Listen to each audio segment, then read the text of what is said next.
It's time for some Stanley Cup final hockey, boys. Your Toronto Maple Leafs, for the second time in 3 years, are the Eastern Conference champions, and we're going off to the Stanley Cup finals. And look at this. The team that we beat in year number 2 to win the Stanley Cup is the same team we got to beat in year number 4, the Edmonton Oilers. And if we're just staying in this universe, the Edmonton Oilers, they've actually been very successful. I think it was, 2005, 2006, one of those years. They lost to the Carolina Hurricanes in the Stanley Cup Finals. Then year 2 of this franchise, which would be 2018, they lost to the Toronto Maple Leafs in the Stanley Cup Finals. Now it's 2020, and they're back in the Stanley Cup Finals again. So 3 trips to the Cup Finals in 15 years. It's not too shabby. But are they going to go for their 3rd straight Stanley Cup Final loss? That's rough. So that's a good story right there.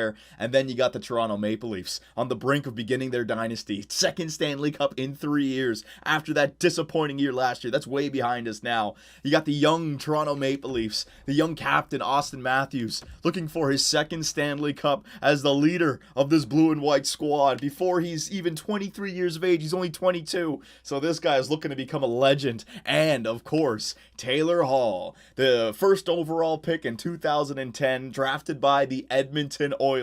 10 years later, he's in the Stanley Cup Finals to face the team that drafted him. And I believe the New Jersey Devils made the Stanley Cup Finals in year number 1 in this universe that we're in, right? So Taylor Hall, this is his 2nd trip to the Stanley Cup Finals, looking for his 1st Stanley Cup ring against the team that drafted him. Oh, that sounds sweet. So let's take a look at what we're going up against here. We know what the Edmonton Oilers, you know what? Look at that. Yeah, look at that. And we're year number 4. A lot of these players did not grow, man. So on the first line, you got Milan Lucic, Connor McJesus, and Jesse Puljujarvi. So we know McDavid's going to be a lot to handle. Power play, 5-on-5, everything. 94 overall. Might just be the best player in the game.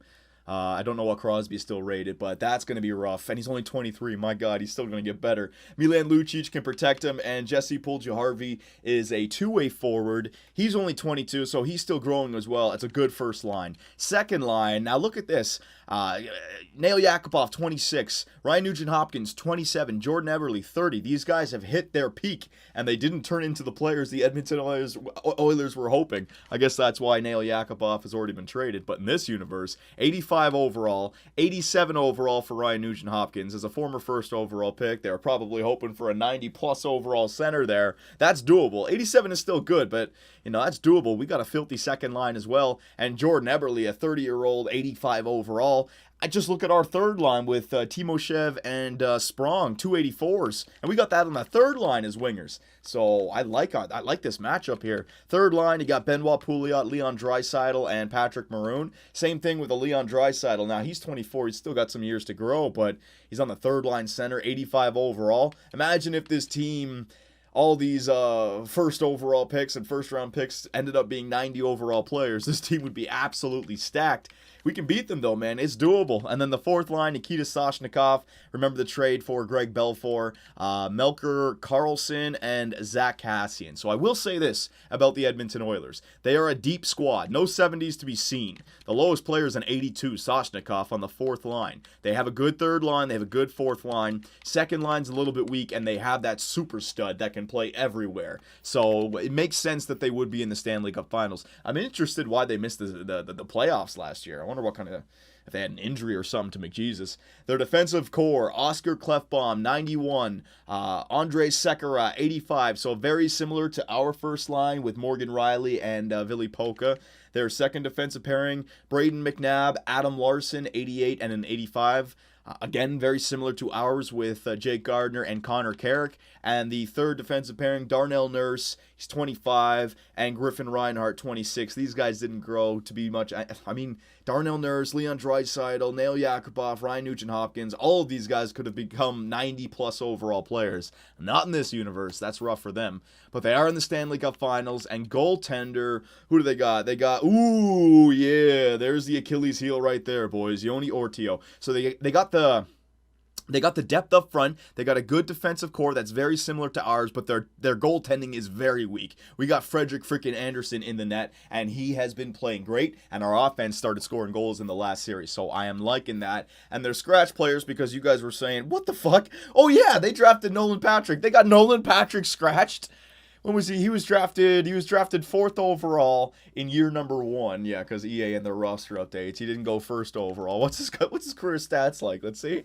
So I guess he played his first year last year. Had 19 points in 82 games played. They only played him 7 games this year. Ooh, Nolan Patrick, the bust. So the Edmonton Oilers, they have another guy here who's medium elite who they could have on the squad. Could you imagine if they had all these guys hitting their full potential? These guys would be unstoppable. They got Caleb Jones, 22. Look at all these young players they have. Holy crap. The Edmonton Oilers, man, they could certainly make a trade. Bring in another superstar. That's what I would do. But you know what? I'm not in the business of giving my opponents hints. I'm in the business of winning Stanley Cups. So here's the Toronto Maple Leafs, boys. The line with James Van Riemsdyk, Austin Matthews, and Taylor Hall is going to stay together. I put these guys together in the Eastern Conference Finals, and we won in 5 games. Matthews is our leading point man. Taylor Hall is tied for second with Kasperi Kapanen. So things are going well right now. And even though McJesus is 94, Matthews is not too far behind him with a 92. Second line, Kasperi Kapanen, Mitch Marner, and William Nylander. It blows away their second line. Ryan Nugent-Hopkins, 87, not bad, but Mitch Marner, look at that, 89, and I know he can play center. He's been playing it fine so far. Third line, the best third line in the NHL. Even though they had a pretty good third line, ours is actually produced. Well, I shouldn't say that. I haven't taken a look at their player stats, but still, I'm sticking with it. The best third line in the NHL. Dmytro Timoshev, Cody Eakin, and Daniel Sprong. All these guys, they had a very good first round. They've gone silent since then, but I guess we can't have everyone scoring. And the fourth line, Greg Belfour, drafted by the Edmonton Oilers. When was it? In 2018, 29th overall. That was the trade for Soshnikov. There was something else in there. Frederick Gauthier and Kirby Reichel. So that's how the forward core matches up. The defensive pairing, Morgan Riley would be better than Clefbaum. Billy Polka and Sekera are pretty even. Jake Gardner, Connor Carrick, even to theirs. And then I think their third defensive pairing was 283s. Reinhardt and Nurse. So very similar, but the advantage for us, the big advantage, is the goaltender. 84 Yoni Ortio going up against the 89 overall Frederik Andersen, who has already won a Conn Smythe by dominating the first 3 rounds of the year 2 season. He didn't even play in the Stanley Cup Finals. We got him for this year. So I like the matchup on paper. A guy like Connor McJesus can do anything, so I'm not going to say it's a slam dunk, but I still like the matchup. I like the fact that we have the goaltending edge. I like the fact that we have been scoring goals recently. The first 2 rounds went by, and the stats were just absolutely incredible. I'm not going to repeat them. I've been saying them the entire playoff run. But our inability to score 2 or more before the end of regulation and winning games in regulation was a major problem in the first 2 rounds.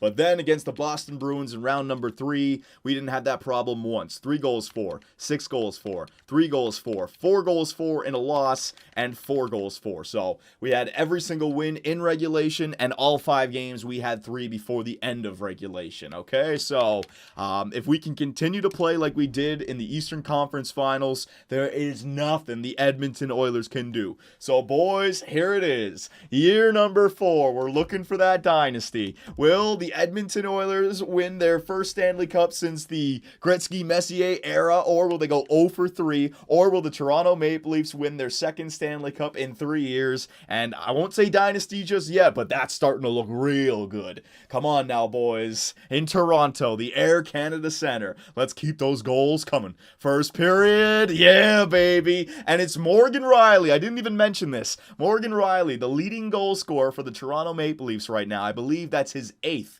Second is 6 or 5 goals. I think it's Austin Matthews or maybe James Van Riemsdyk. So Morgan Riley has been fantastic for us. Second period. Woo, baby. Morgan Riley has 2. Kasperi Kapanen tied with Taylor Hall for second on for points for our team. And our captain, Austin Matthews, gives us the 4-goal lead going into the third. Shots are 27-14. Hell yeah. I told you, boys. I told you. That 84 overall goaltender, the lineup, we match up well against them. They have Connor McDavid, but he can't play 60 minutes. He's going to be off the ice plenty of times. And everyone else, now there he is. I mean, he's good enough to get a goal, but there's no way they get 4. There's no way. Nah, no chance in hell. No chance in hell. See, Nail Yakupov gets one. Well, thank God for, yeah, okay, there it is. This empty netter. Oh my God, James Van Riemsdyk. Okay, so we got plenty of goals in that game. A wild third period. So, good news, boys. The goal scoring continues for the Toronto Maple Leafs. That's 6 games in a row now. We've been able to score 3 or more by the end of regulation, and that's another regulation win. Hell yeah. Now, there was something on the, I was going to say something there, and then all those empty nets went in. Hang on. So Taylor Hall, look at that, against the team that drafted him, 3 points. Austin Matthews, 3 points. Morgan Riley with 2 goals, and then all of this adept goal scoring. Beautiful. So the Toronto Maple Leafs, boys, getting it done in the Stanley Cup Finals. I'm not getting ahead of myself. This could easily turn back around. Oh, that was the point I was going to make. Teams like the Florida Panthers and the Philadelphia Flyers, the first 2 rounds, we had a problem with them. Remember their forward core, full of two-way forwards and defensive players. I said that about the Florida Panthers center core with Trocheck and Barkov and, what was the other guy? Trocheck? Somebody. But there were two-way forwards. Philadelphia Flyers, Wayne Simmons, Sean Couturier, Braden Shen. Two-way forwards. Great defensively. The Edmonton Oilers, look at that second line, man. Ryan Nugent-Hopkins, 87, and then a 285 snipers. Nail Yakupov and Jordan Eberle. That may be slightly good offensively, but it's probably really weak defensively. We haven't had a team like this that is pure offense. The Edmonton Oilers, other than their first line that has Lucic and Puljujärvi, which is power forward, two-way forward, they got a bunch of snipers and playmakers on that squad. So that second line, man, we can make them all minuses, really take advantage of that. So boys, let's keep that goal scoring coming. Game number 2 in Toronto. Come on, boys. 2-0 series lead sounds good to me. First period. Okay. So, and leave it up. So, Toronto Maple Leaf, I'm trying to think of a stat here. All right, sorry about that. Something just popped up. Nikita Soshnikov with the first goal of the game in the first period. The former Toronto Maple Leaf getting it done against his old team. Second period. All right, the Toronto Maple Leafs. Look at that. So that is the 7th game in a row now. We have scored 3 or more by the end of regulation. Those first 2 rounds were the tough 2 rounds, man. Now we are on autopilot. Third liner getting a goal, another goal from our point guys, and a fourth liner getting the goal. Look at that depth right there, boys. Cody Eakin, Jake Gardiner, and Kirby Reichel. There we go. Third period underway. The Toronto Maple Leafs have a 3-1 lead. The routine is in place. The shots are even. 19-19. 13:22 remaining. And the Toronto Maple Leafs, Morgan Riley's 3rd goal of the Stanley Cup Finals. 3rd goal in 2 games, and I believe that's his 9th goal of the playoffs. Oh my, or that's his 10th goal. Yeah, that's his 10th goal now. Patrick Maroon gets the Edmonton Oilers back within 2, but there's no way Frederik Andersen is going to allow 4. No way. And the Toronto Maple Leafs, they take game 2 in Toronto. They go up 2-0 in this series, boys. It's looking good. It's looking good. It just sucks that last year we had that first round loss. Can't look back now, though. We're in a good spot. And look, I told you, the best third line in the NHL. Daniel Sprong, 2 assists. Timoshev, 2 assists. Cody Eakin with a goal, and Jake Gardiner with a goal. Beautiful, boys. Beautiful. So Jake, 2 third and fourth line goals, and then 2-point goals right there. Jake the Snake and Morgan Riley, who's got 10 now in these playoffs. He might win the Conn Smythe. I mean, it might go to our goaltender, Frederik Andersen. I mean, you know what? I'm taking all that right back. Hang on. I'm getting way ahead of myself. I'm already talking about Conn Smythe. You're not in trouble in the playoffs until you lose on home ice. They haven't lost on home ice just yet. All right, so don't get ahead of yourself. The fans would love to see a horrible collapse or a winning team get that damn second Stanley Cup so we can go for the hat trick. Come on now, Toronto. In Edmonton. First period. All right, I'll take that. Defensive first period. Looks like Ortio was standing on his head. Where the hell is Max Talbot? That's who they need. I wonder if he's out with an injury. 14 shots to 6 in favor of the Toronto Maple Leafs. They're killing it. Second period. Ooh, the Edmonton Oilers, for the first time in this series, will be taking the lead into the third period. And Ortio has to play out of his mind right now to get the Oilers back in this series. I told you, I shouldn't have mentioned anything about Conn Smythe. Boys, come on now. Play like we're down 3-1 in this series. Play like it's round number 1 or 2, and the team is kicking our ass. We can't allow this series to get away from us. Come on, I'm getting a little bit too ahead of myself. Oh, shit, here we go. Jordan Eberle, it's a 2-0 lead for the Edmonton Oilers in game number 3. Here we go. William Nylander scores on Ortio, so no shutout. Power play for Toronto.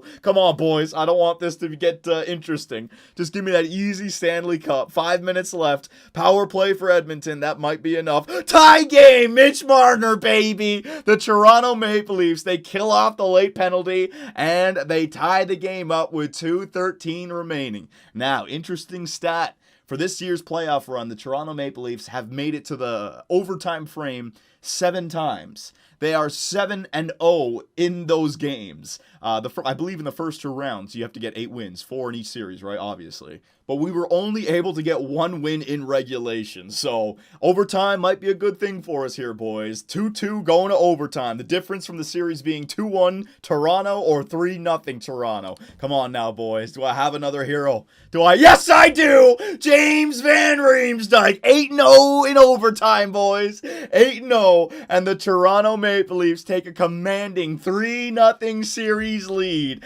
Hell yeah, man. We are killing it right now. The Eastern Conference Finals, we only lost 1 game, and now we are in the Stanley Cup Finals with a 3-0 series lead, poised to sweep the Edmonton Oilers to win our 2nd Stanley Cup in 3 years. Oh, man, all the adversity happened in the first 2 rounds here, boys. Ever since then, we've been on an easy streak. Man, the Edmonton Oilers, they just don't have the roster. I'm telling you, they needed those guys to hit their full potential. They just didn't. I'm getting ahead of myself again. In Edmonton, I don't care if we can't win the cup on home ice. I think we won it in Edmonton 2 years ago as well, right? So whatever, man. For the 2nd time in 3 years, the cup is in Edmonton. I don't care. I don't want to push a game 5. Get it done in this game, boys. All right? First period. Yes, 2-0. Daniel Sprong and Austin Matthews, the captain, getting it done. Ortio, he can't do it all himself. Shots are 12-4 in favor of the Toronto Maple Leafs. Oh, this is just too good to be true. Second period. Oh, baby. Taylor Hall scores in Edmonton. That's a big ball breaker. A 2-0 lead. Some say it's the worst lead in hockey. Well, it could be 2-1 or it could be 3-0. With Taylor Hall's first goal, I think that's his first goal I can't remember if he scored another one. His first goal of this game, he makes it a 3-0 lead, and that's just the end of it after that. Look at that. Less than a minute later, Jake Gardiner scores, and then William Nylander. They're down 5-0 before that game is halfway done. Oh, geez, boys. I mean, it is one of those anticlimactic Stanley Cup victories. We rolled through the Boston Bruins in round number 3, and now we're rolling through the Edmonton Oilers in the Stanley Cup Finals. Connor McJesus tried his best to do something. Hey, Connor, you want to come over here to Toronto? I'll trade for you, my man. 5 minutes left, 3 minutes left, 1 minute left, and the Toronto Maple Leafs, for the 2nd time in 3 years, are Stanley Cup champions. Ah, yeah, boys. You all deserve it. After that horrible upset last year, round 1 exit where we were down 3-0, we were able to push it to a game 6, but a round 1 exit, the question, would the Toronto Maple Leafs be able to sustain a dynasty, was called in. But you know what? After the bounce back, the 2nd Stanley Cup in 3 years, I think that dream, the dynasty, is right back on track. We could just, the Stanley Cup again next year, even lose next year, 3 Stanley Cups in 5 years. That looks good, man. My dream of a modern-day Toronto Maple Leaf dynasty is coming true. Like Conor McGregor says, I'm dreaming this shit into reality, baby. The blue and white once again get to hoist the Stanley Cup. Oh, yes. So, boys, the city of Toronto will be partying hard tonight. Man, I was hoping for a little bit more of an exciting finish, but it's a lot better than losing. Let me tell you that. I'll take it. Like I said, the adversity came in the first 2 rounds. Philadelphia up 3-0. How many times did we go up 3-0? Did we go up 3-0 in every single series? Hang on a second. I think we did. Before we do that, Cody Eakin with 2 points. Taylor Hall, 2 points. Austin Matthews, 2 points. Daniel Sprong, 2 points. So, 2 third-liners with 2 points, and 2 first-liners with 2 points. So they came through in that game, boys. And we get to win the Stanley Cup in Edmonton again. Well, at least the Oilers get to see the Stanley Cup. Taylor Hall, yeah, baby. So if you would have told somebody back in 2010, in 10 years from now, Taylor Hall will hoist the Stanley Cup in Edmonton, they would be happy. What they wouldn't know is it would be for the opposing team. Sim to the draft. No, we'll do that later. What was that? Yeah, the 3-0. I think we went up 3-0 in every single series. Maybe not the Florida series. Hang on a second. No, we swept Florida, yeah. So Philadelphia, 1, 2, 3. Then we lost game 4, we lost game 5, we lost game 6. And thankfully, we won game 7 in overtime. Think about that. That's how close this Stanley Cup victory. It's not even a run now. It's a victory. That's how close this Stanley Cup victory came to not even happening. A game 7 loss in overtime after being up 3-0 in the series. That's mind-boggling. Then we went up 4-0 against the Florida Panthers. Then the Boston Bruins, we went up 3-0. And then the Edmonton Oilers, we swept. So, what is that? That's, jeez, man.